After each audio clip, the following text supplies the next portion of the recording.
A decision I didn't entirely understand coming out of E3 is the Xbox One Elite controller for Windows 10. Although I love the fact that the Xbox One's going to be able to play older Xbox games. Shannon bouncing off the ceiling on Tech Thing this week. She's so excited about that because now she can get rid of her Xbox and still play her Xbox games. So I'm just going to get the price out of here first because game controllers aren't expensive enough. This one is $150. Yeah. That seems a little pricey to me, but so it's expensive for an Xbox controller. I'm not gonna lie.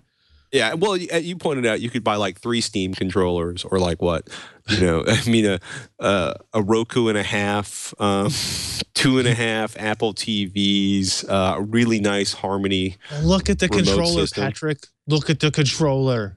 Yeah, it's all nice. The buttons and the customizable stuff. Like it's got paddles where your pinky goes on the controller now.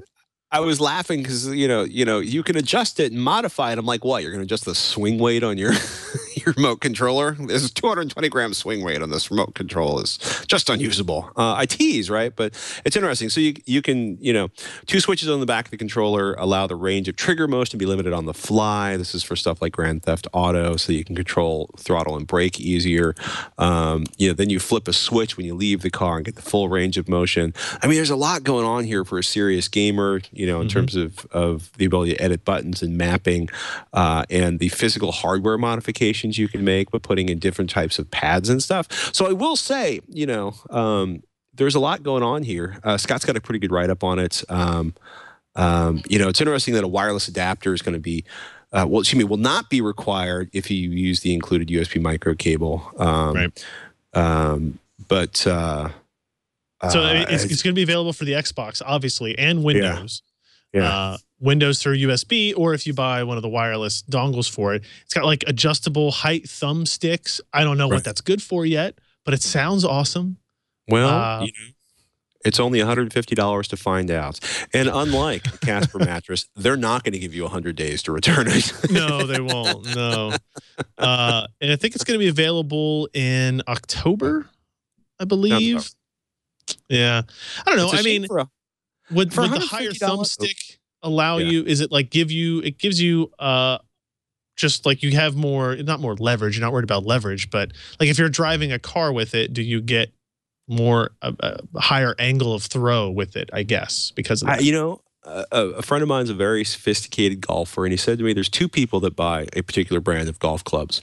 There are people who can knock a mosquito off of a fence post at 70 yards in a roaring hurricane every time.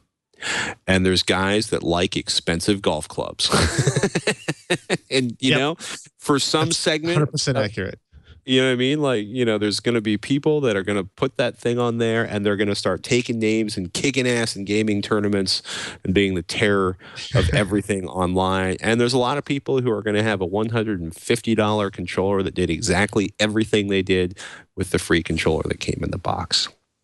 I'm just looking forward to Windows 10, like Xbox gaming on Windows 10. Yep. I was kind of impressed, like this, that they kind of announced day and date. It'll work with the PC. They're going to bring the wireless stuff to the PC. They announced a couple of first-party titles were going to come to the PC. Forza and the Gears of War remake, I think, are coming to PC. So, it's not a huge shift all of a sudden, like where some people were like, oh man, what if they made it so you could run every Xbox game on a PC? They clearly didn't. They're not going to do that. They're not going to undermine themselves in that way.